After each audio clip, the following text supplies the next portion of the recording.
మా latest movie public talk కోసం ఈ వీడియో కింద కనిపించే red colour subscribe button click చేసి పక్కన వచ్చే బెల్ సింబల్ని యాక్టివేట్ చేసుకోండి. తద్వారా మేము పెట్టే ప్రతి వీడియోస్ మొట్టమొదటిగా మీరే చూస్తారు. అలాగే వీడియోని లైక్ చేయండి. ఈ ఫ్రేమ్లో ముగ్గురు మునగాళ్ళు ఉన్నారు. ఆ ముగ్గురు ఎవరో ప్రత్యేకించి చెప్పాల్సిన పనే లేదు. అయితే దిగ్గజాల లాంటి మెగా పర్సనాలిటీస్ చిరు, పవన్, నాగబాబు ఒకే ఫ్రేమ్లో ఉండగా పవన్ భుజాలెక్కి అంత సైలెంట్గా అల్లరి చేస్తున్న ఆ గడుగ్గా ఎవరై ఉంటారో ఓ మారు ఊహించండి. ఇంకెవరు, తనదైన విలక్షణతో అభిమానులకు చేరువైన మెగా ప్రిన్స్ వరుణ్ తేజ్ తానే. చిన్ననాటి జ్ఞాపకాన్ని ఇలా ఫోటో రూపంలో భద్రపరుచుకున్న వరుణ్ తేజ్ ఇలా తీరిక సమయం చెక్కగానే అలా సామాజిక మాధ్యమాల ద్వారా అభిమానులకు చేరవేశాడు. ప్రస్తుతం ఈ ఫోటో సోషల్ మీడియాలో వేగంగా వైరల్ అయిపోతుంది. బాబాయ్ పవన్ కళ్యాణ్, డాడ్ నాగబాబు జనసేన పార్టీ తరపున ఈసారి ఎన్నికల పోటీ చేసిన సంగతి తెలిసిందే. 23 మే రిజల్ట్ కోసం ఎంతో ఎగ్జైటింగ్గా వేచి చూస్తున్నారు అందరూ.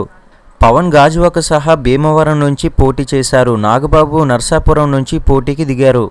ఆ ఇద్దరి విక్టరీ గురించి అబ్బాయి వరుణ్ తేజ్ ఎంతో ఎగ్జైటింగ్గా ఎదురు చూస్తున్నారన్న విషయం తెలుస్తుంది. పెదనాన్న చిరంజీవి అన్న, బాబాయ్ పవన్ కళ్యాణ్ అన్న వరుణ్కి ఎంతో అభిమానం. పవన్కి వరుణ్ అంటే ఎంత అభిమానమో ఆ ఫోటో చూస్తేనే తెలుస్తుంది. మరోవైపు వరుణ్ తేజ్ వరుసగా సినిమాలతో బిజీ. ప్రస్తుతం హరీష్ శంకర్ దర్శకత్వంలో వాల్మీకి చిత్రంలో నటిస్తున్న సంగతి తెలిసిందే. అటుపై బాక్సింగ్ నేపథ్యంలో భారీ చిత్రంలో నటించేందుకు సన్నాహాలు చేస్తున్నాడు. త్వరలోనే సినిమాను ప్రారంభించనున్నారని తెలుస్తుంది. ఈ వీడియో కనుక మీకు నచ్చినట్లయితే లైక్ చేయండి, మీకు ఫ్రెండ్స్ అండ్ ఫ్యామిలీస్తో షేర్ చేయండి. ఇంకా మన ఛానల్ని సబ్స్క్రైబ్ చేసుకోలేని వాళ్ళు ఈ వీడియో కింద కనిపించే red colour subscribe button click చేసి పక్కన వచ్చే బెల్ సింబల్ని యాక్టివేట్ చేసుకోవడం మాత్రం మర్చిపోకండి. ఈ వీడియో మీద మీ అభిప్రాయం ఏంటో కింద కామెంట్ సెక్షన్లో తెలియజేయండి.